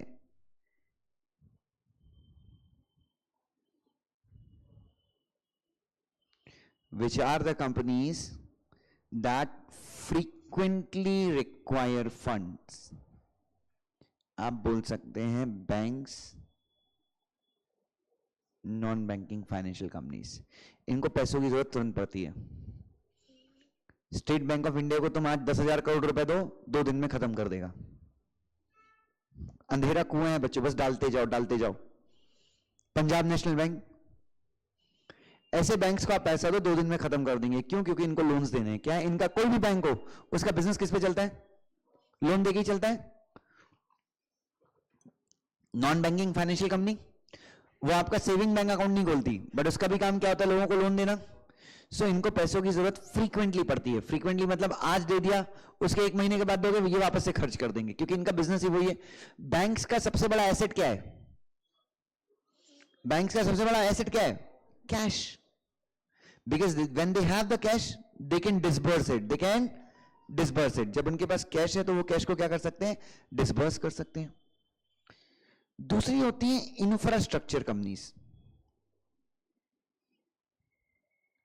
अच्छा, इंफ्रास्ट्रक्चर कंपनीज को पैसों की जरूरत पड़ती है, बट उनको पूरे पैसे की जरूरत एक बार में पड़ती है या फेजेस में पड़ती है? इंफ्रास्ट्रक्चर कंपनी मतलब जो रोड्स बनाती हैं, डैम्स बनाती हैं, इलेक्ट्रिकल पावर स्टेशंस बनाती हैं, ब्रिजेस बनाती हैं, फ्लाईओवर बनाती हैं, मेट्रो रेल्स का काम करती हैं। कौन सी कंपनीज है? Real estate companies. ये कौन सी कंपनीज है? इंफ्रास्ट्रक्चर से संबंधित कंपनीज है। इनको पैसे की जरूरत एक साथ पड़ती है, फेजेस में पड़ती है? पक्का फेजेस में पड़ती है। जैसे कोई कंपनी है, कोई इंफ्रास्ट्रक्चर कंपनी है, उसको रोड बनाने का कॉन्ट्रैक्ट मिला है और रोड बनाने का कॉन्ट्रैक्ट है 500 करोड़ का, तो 500 करोड़ रुपए की जरूरत एक बार में पड़ेगी। अच्छा, और ड्यूरेशन है, इस कॉन्ट्रैक्ट का ड्यूरेशन है 5 इयर्स। कितने साल में रोड बनाना है आपको? 5 साल में कितने की रोड बनानी है? 500 करोड़ की। तो पूरे 500 करोड़ की जरूरत आपको आज पड़ने वाली है या over the period of 5 years पड़ने वाली है? ओवर द, क्योंकि आप ऐसा नहीं कि रोड एक बार में आप रोड बन गई, ऐसा है क्या? कंस्ट्रक्शन होगा बाबा, धीरे धीरे धीरे धीरे धीरे धीरे धीरे धीरे धीरे। अरे यस और no? So over the phases इनको पैसों की जरूरत पड़ती है। सो बच्चों, ऐसी कई कंपनीज हैं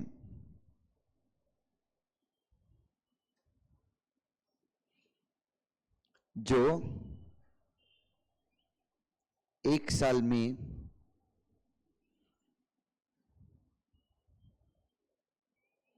कई बार क्या करती हैं? पब्लिक इश्यू लाती हैं। Are you getting my point? एक बार में, 1 साल में कई बार क्या करती हैं? पब्लिक इश्यू लाती हैं। जब मैं एक लड़की के पीछे पड़ा था, नहा धो के, हाथ धो के पीछे पड़ना और नहा धो के पीछे पड़ना, अपने जीवन की किशोर अवस्था में, तो मैं जब उससे पहली बार मिलने का सेटिंग लगा रहा था, सो 2 स्ट्रेटजीज थी उस समय। मैं उस कालखंड की बात कर रहा हूं, 2004 से लेकर 2010 के बीच की कालखंड की। तो हम 2 चीजें बोल सकते थे, बस आज मिल लो यार। हमारी जनरेशन के लोग 2 तरह से बोलते थे। पहला कह रहा बस आज मिल लो,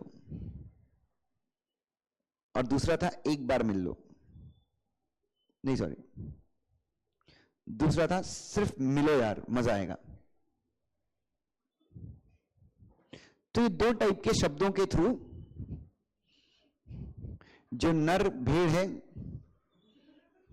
वो भेड़नी को अट्रैक्ट करने की कोशिश करता था, उसके इर्द गिर्द मंडराता था अगर डिस्कवरी की भाषा में कहूं तो।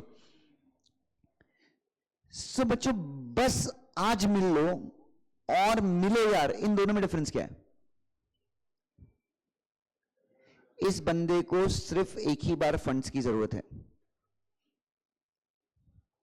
एंड दिस बंदा, ये भिखारी है, he will frequently need the funds. मैं अगर कंपनी को और इस कंसेप्ट को क्या कर दूं? कनेक्ट कर दूं। तो ऐसी कई कंपनीज हैं जो 1 साल में क्या करती हैं? कई बार उनको पब्लिक इश्यू लाने की जरूरत पड़ती है। वाई? क्योंकि उनको अलग अलग बार, अलग अलग टाइम पे किसकी जरूरत पड़ती है? पैसों की जरूरत पड़ती है।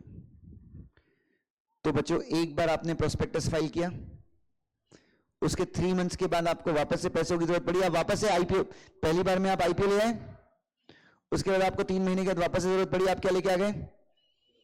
फिर 3 मंथ्स के बाद वापस से आपको जरूरत पड़ी, आप क्या लेके आ गए? आपको पैसों की जब जरूरत पड़ रही है, आप पब्लिक इश्यू लेके आते जा रहे हैं, ठीक है?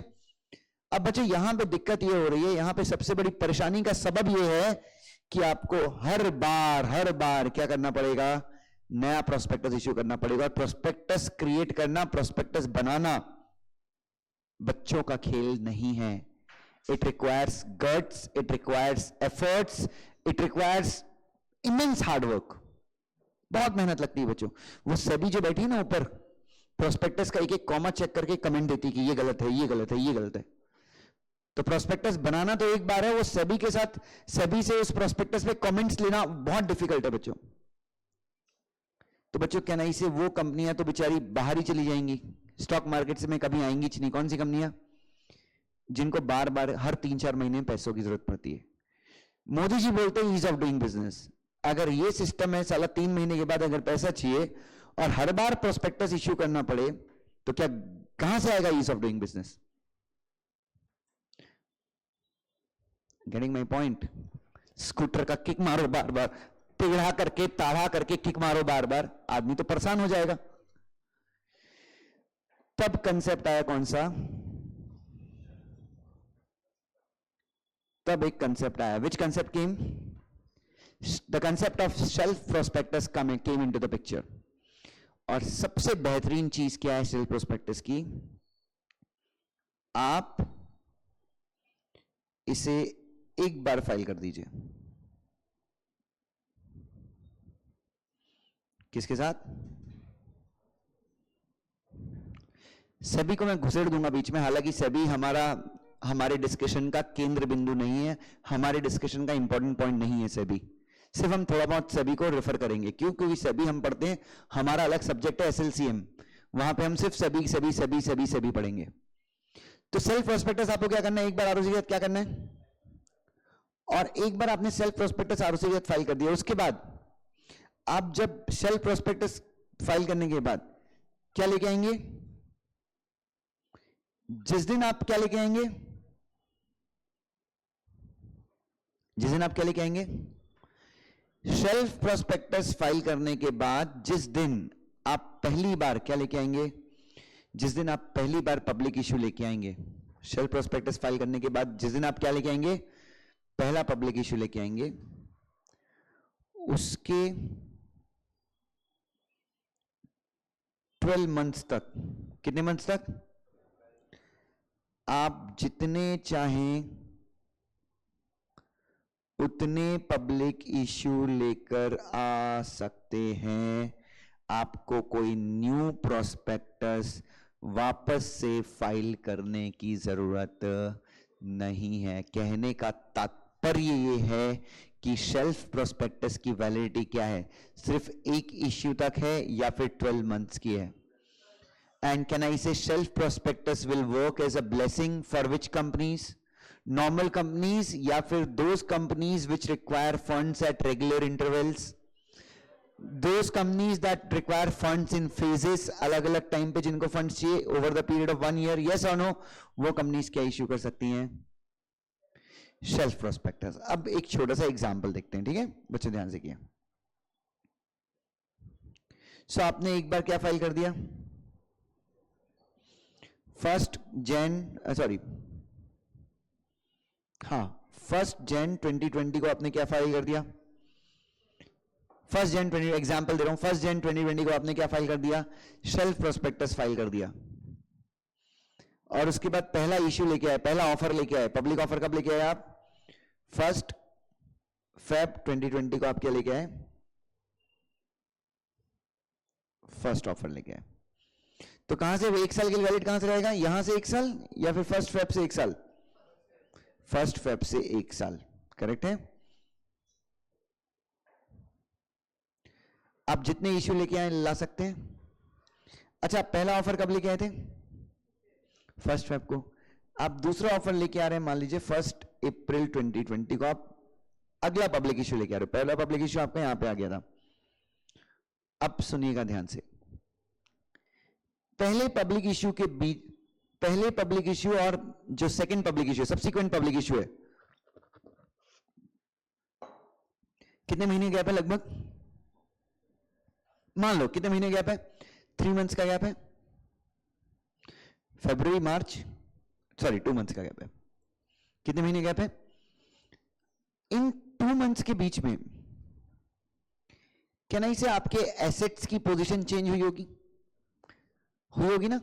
कंपनी में शायद कैश आया होगा, कंपनी में कैश कम हुआ होगा, लाइबिलिटीज की पोजीशन चेंज हुई होगी। हो सकता है इस पीरियड में कंपनी ने किसी प्रकार का नया लोन लिया हो सकता है आपने नए चार्ज क्रिएट किए हो। चार्ज क्रिएट करना मतलब what is the meaning of charge create किए हो सकता है इस पीरियड के दौरान आपने कुछ नए चार्जेस क्रिएट किए हो। चार्जेस क्रिएट करना मतलब हिंदी में बोलते हैं इसको गिरवी रखना और लोन लेना। तो मैं जब भी कहूं आपसे कि चार्जेस क्रिएट किए हैं, इसका मतलब क्या हो गया? आपने एसेट्स को गिरवी रख के क्या किया है? लोन लिया है। तो जब भी आप कोई चार्ज क्रिएट करते हैं, जब भी आप क्या करते हैं, कोई कंपनी कोई चार्ज क्रिएट करती है, तो कंपनी के एसेट्स बढ़ते हैं, लाइबिलिटी बढ़ती है? लाइबिलिटी बढ़ती है, क्योंकि कंपनी ने अपने किसी एसेट को गिरवी रखा है और क्या लिया है कंपनी ने। तो 3 महीने के पीरियड में ऐसा कुछ ना कुछ तो हो सकता है ना चेंज। तो सुनिएगा ध्यान से, जब भी कंपनी शेल्फ प्रोस्पेक्टस फाइल करके क्या लेके आती है? सब्सिक्वेंट ऑफर लेके आती है। तो सब्सिक्वेंट ऑफर लाने के पहले कंपनी को क्या करना होता है? एसेट्स में, लाइबिलिटीज में कुछ चेंज हुआ हो या फिर नए चार्जेस वगैरह आपने क्रिएट किए हैं, उसकी जानकारी किसको देनी होती है? आरओसी को देनी पड़ती है। और बेसिकली आरओसी को जब पता चल जाएगा तो पब्लिक को भी पता चल जाता है, जो लोग शेयर खरीदने वाले हैं। कब? सब्सिक्वेंट ऑफर में। तो आपको एक छोटा सा एक डॉक्यूमेंट फाइल करना होता है। उस डॉक्यूमेंट को क्या बोलते हैं? इंफॉर्मेशन मेमोरेंडम, और इसका फॉर्म है PAS2। कौन से फॉर्म में फाइल करना होता है? PAS2। और कितने दिन पहले फाइल करना होता है? एक बार चेक कर लेना, मेरे हिसाब से 30 डेज पहले है। जब आपका सब्सिक्वेंट ऑफर खुलता है उसके कितने दिन पहले? 30 डेज पहले आपको क्या करना होता है? What you have to do? You have to file. What you have to file? You have to file an information memorandum. कौन से फॉर्म में? PAS2 में। इज दैट क्लियर? तो फिर बच्चों, तो पहला ऑफर आप लेके आए थे 1 फेब को, दूसरा ऑफर कब लेके आए? 1 अप्रैल को। तीसरा ऑफर आप लेके आते हो 1 सितंबर 2020 को। तो क्या करना पड़ेगा? अगेन यहां से लेके यहां तक के डेट के बीच में जो भी क्या हुए हैं, चेंजेस हुए हैं, उसके बारे में अपने को क्या करना है? Again we have to inform through what बेटा? Information memorandum. एंड हमेशा याद रखना, this information memorandum shall be deemed to be a prospectus. ये जो इंफॉर्मेशन मेमोरेंडम, इसको भी अपन क्या मानेंगे? ये प्रोस्पेक्टस नहीं है, बट अपन क्या मानेंगे? कि ये प्रोस्पेक्टस है। मतलब कंपनी ने इंफॉर्मेशन मेमोरेंडम इश्यू कर दिया, मतलब लॉ क्या मानेगा? कि कंपनी ने क्या इश्यू कर दिया है? प्रोस्पेक्टस इश्यू कर दिया है। और इंफॉर्मेशन मेमोरेंडम तुम कब फाइल कर सकते हो? 1 पेज का ही होता है इंफॉर्मेशन मेमोरेंडम। क्यों फाइल कर रहे हो? क्योंकि ऑलरेडी तुमने शेल्फ प्रोस्पेक्टस फाइल किया हुआ है। मतलब बाकी की जो जानकारी है वो कहां से मिल जाएंगी तुमको? शेल्फ प्रोस्पेक्टस से। सिर्फ शेल्फ प्रोस्पेक्टस में जो अपडेशन है वो किसका अपडेशन है? एसेट्स लायबिलिटीज का जो अपडेशन है वो आपको कहां पे मिल जाएगा? इंफॉर्मेशन मेमोरेंडम में। अब बच्चों, दुख की बात क्या होती है मैं आपको बताता हूं।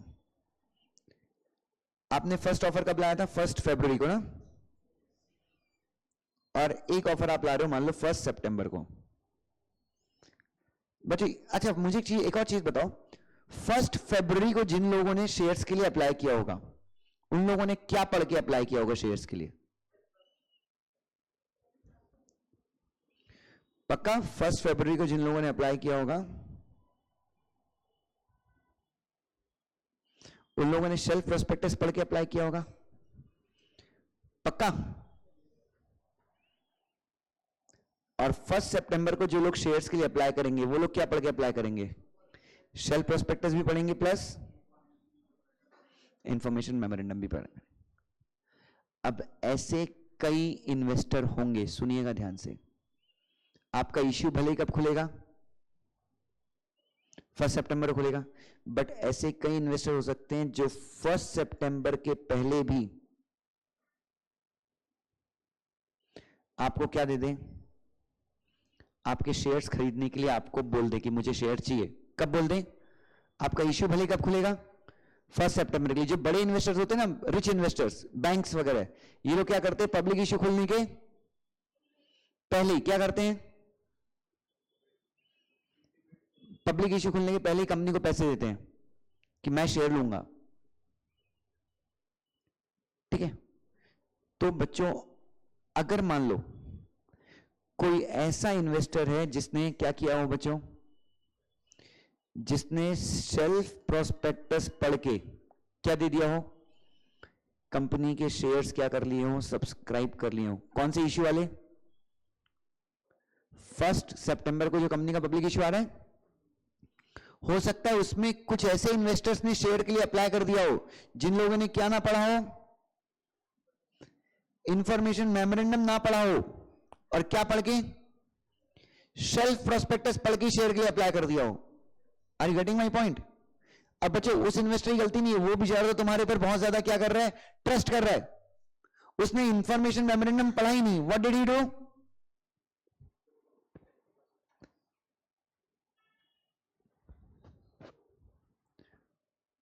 आवाज नहीं आ रही क्या? हेलो हेलो हेलो,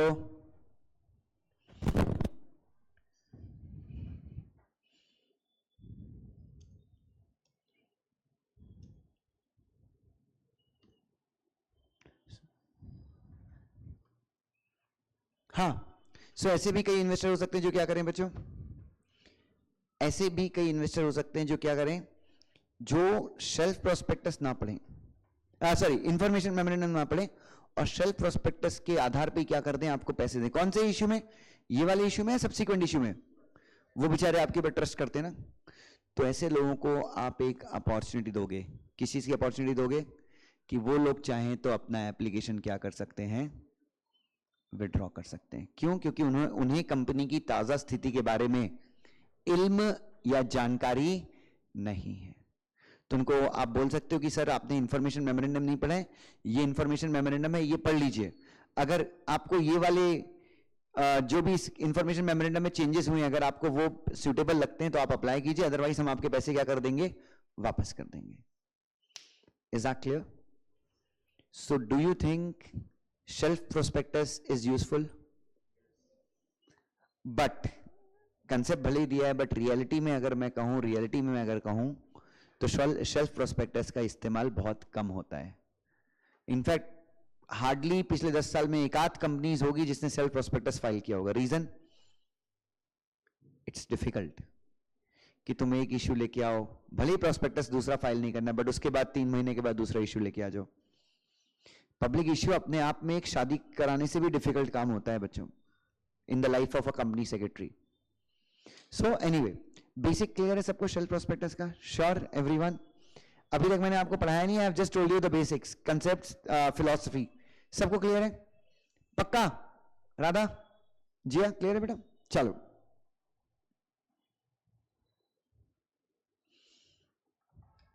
चलिए नाउ, सो अगला जो डिस्कशन मेरा आपके साथ होगा that would be on self prospectus का थियरी पढ़ेंगे अपन। कंसेप्ट सबको क्लियर है? और बच्चों हमेशा याद रखना, ये जो हमारे नोट्स में लिखा है, ठीक है, वो अच्छी चीज है, बहुत अच्छे से लिखा है, बहुत मेहनत से लिखा है, बट आपको एग्जाम में मेरे एक्सप्लेनेशन के बेसिस पे ही लिखना है। क्योंकि एग्जाम में 90% लोग यही बोलते हैं कि व्हाट यू टीच, या जो हम पढ़ते हैं वो दिमाग में नहीं आता। एग्जाम में what you speak comes into our mind. So अपनी लैंग्वेज में आपको ये कहानियां याद आएंगी। जब सेल्फ प्रोस्पेक्टस का बारे में लिखना होगा ना, तो आपको अपने पापा का स्कूटर याद आएगा। It will happen, it will happen, you just see. Anyway, चलो shall we start. Prospectus issue करो एक बार, पब्लिक इश्यू लाओ साल भर, ठीक है, साल भर में जितने चाहे उतने इश्यू लेके आ जाओ। Now sometimes issue of securities is made in what बेटा? स्टेजेस और phases, as funds are not required at a single time. कई बार हम क्या करते हैं, पब्लिक इश्यू को फेजेस में स्टेज इश्यू लेके आते हैं, क्योंकि हमको पूरे फंड्स की जरूरत एक बार में नहीं होती। For example, infrastructure companies require funds in stages. Banks also require funds frequently. So for these types of issues, filing of prospectus at every stage will be what beta? Will be expensive. In such case, the company can make use of what beta? Shelf prospectus. The main advantage of shelf prospectus is that during the validity of shelf prospectus, the company is not required to file what beta? जब तक आपका prospectus क्या है? तब तक आपको हर एक stage पे क्या नहीं करने की जरूरत है, हर स्टेज पे एक नया प्रोस्पेक्टस फाइल करने की जरूरत नहीं है. According to section any class of companies, any class of the companies मतलब कोई भी कंपनी जो सेल्फ प्रोस्पेक्टस फाइल करती है आरओसी के साथ is not required to file prospectus at every time या at every fresh issue of securities. The self prospectus filed by the company is valid for a period of how many years, sorry, how many 1 year, and within the period of 1 year from the date of what बेटा, ये ध्यान में रखना, 1 year कहां से शुरू होगा, from the date of opening of the first offer of the securities. The company can bring any number of public issue of securities without issuing what बेटा, fresh prospectus. A company that files shelf prospectus with ROC is required to file what बेटा, an information memorandum with ROC. कौन से form में, containing all the material facts. Material facts का मतलब जानकारी, और material मतलब important. Containing all important information relating to what बेटा, new charges created, changes in the financial position of the company as have occurred between what बेटा, as have occurred मतलब जो हुए हैं, between the date of what बेटा, first offer after filing shell prospectus and subsequent issue. मतलब जो आपका self prospectus जब फाइल किया था वहां से लेके जो भी आप नया इश्यू लेके आ रहे हो उनके बीच में जो भी चेंजेस हैं वो आपको क्या करने हैं, बताने हैं. Within a period of 30 days from the date of filing information memorandum, company क्या कर सकती है, तो आपको पहले क्या करना है, सब्सिक्वेंट इश्यू में आपको क्या करना है, पहले इंफॉर्मेशन मेमोरेंडम फाइल करना है, और उसके कितने दिन के अंदर, उसके 30 दिन के अंदर आप क्या लेके आ सकते हो, subsequent issue under self prospectus. ये देखो ये वाला पॉइंट है, any person who applies for shares in subsequent issue on the basis of self prospectus prior to the filing of, समझा, कोई इंसान जो आपके ऊपर बहुत ज्यादा ट्रस्ट करता है उसने सेल्फ प्रोस्पेक्टस पढ़ के क्या कर दिया, बाद वाले इश्यू में शेयर्स के लिए क्या कर दिया, अप्लाई कर दिया. और कब अप्लाई कर दिया, इंफॉर्मेशन मेमोरेंडम फाइल होने के, ये याद रखना, इंफॉर्मेशन मेमोरेंडम फाइल होने के पहले. इंफॉर्मेशन मेमोरेंडम फाइल होने के बाद अगर वो अप्लाई करता है तो उसको कोई पैसा वैसा अपॉर्चुनिटी नहीं देंगे. क्यों नहीं देंगे, अरे साले तू पढ़ सकता था इंफॉर्मेशन मेमोरेंडम, तूने नहीं पढ़ा, तेरी गलती है. Is that clear? सो ये ध्यान में रखना, बिफोर, प्रायर, ये प्रायर वर्ड इंपॉर्टेंट है, prior to the filing of information memorandum. And if there is a change in information memorandum, और information memorandum में क्या है, किस चीज का चेंज है, ऑब्वियसली सेल्फ प्रोस्पेक्टस और इंफॉर्मेशन मेमोरेंडम में बहुत सारे क्या हैं, चेंजेस हैं. It is the duty of the company to intimate such change to the applicant, और एप्लीकेंट के पास क्या है, जिस विड्रॉ द एप्लीकेशन कितने दिन के अंदर, कहां से 15 दिन, जिस दिन कंपनी उसको बताती है, बताती है कि भाई शेल्फ प्रोस्पेक्टस के बेसिस पे तूने अप्लाई किया है, बट हमने इंफॉर्मेशन मेमोरेंडम अभी फाइल किया है, और इंफॉर्मेशन मेमोरेंडम और सेल्फ प्रोस्पेक्टस में क्या है, चेंजेस हैं. The information memorandum filed with self prospectus shall together be considered as what बेटा, तो सेल्फ प्रोस्पेक्टस प्लस जो तुम इंफॉर्मेशन मेमोरेंडम फाइल करते हो दोनों मिलकर क्या बन जाते हैं, प्रोस्पेक्ट. और अगर आपको याद हो प्रोस्पेक्टस की डेफिनेशन में सेल्फ प्रोस्पेक्टस को भी इंक्लूड किया है, हाँ या ना. चलिए, so we are done with this. Shelf prospectus का कंसेप्ट सबको क्लियर है, श्योर, पक्का. चलिए, सो बच्चों will wind up for the day. आज अपन कम पढ़ पाए, but still will make sure कि कल ऐसा कुछ ना हो, और अगर होता है तो अभिषेक का फोन तो है ही. चलिए, थैंक यू सो मच बच्चों.